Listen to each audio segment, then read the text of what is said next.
Cara dan bahan untuk membuatnya, bahan pertama yang saya gunakan adalah cengkeh. Okey, kemudian sediakan satu tempat untuk merebus. Okey, saya gunakan 7 biji cengkeh. Okey, jadi gunakan 7 cengkeh. Kemudian tambahkan dengan 1 gelas air. Okey, setelah ini kita rebus hingga mendidih.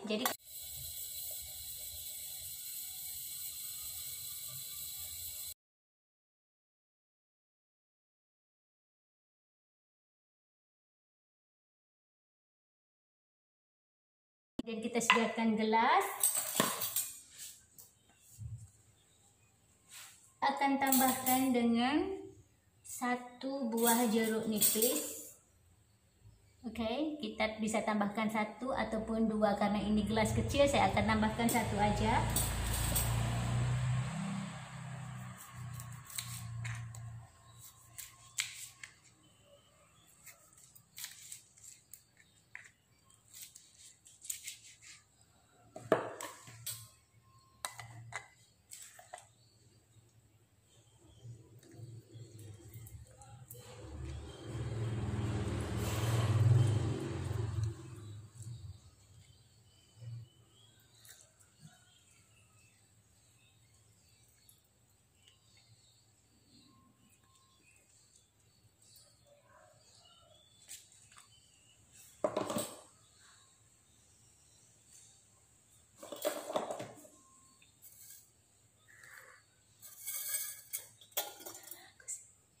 Ini dia air cengkehnya.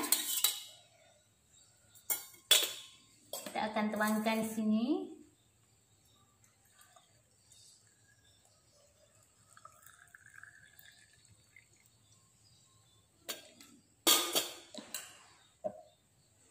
Okey, setelah ini kita tambahkan dengan 1 sendok makan madu.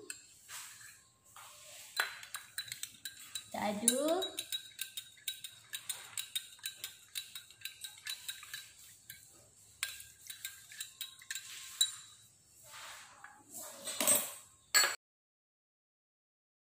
Okey, jadi minuman kita sudah jadi. Minuman ini bermanfaat untuk meredakan batuk berdahak dan batuk kering. Anda bisa meminumnya sehari 2-3 kali dan minumlah selagi hangat.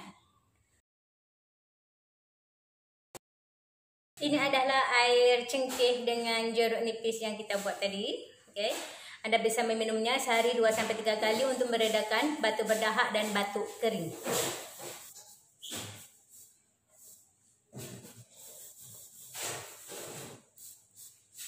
Jadi itu saja untuk tips hari ini. Semoga bermanfaat untuk Anda semuanya. Terima kasih kerana menonton. Sampai jumpa lagi di lain video. Bye-bye.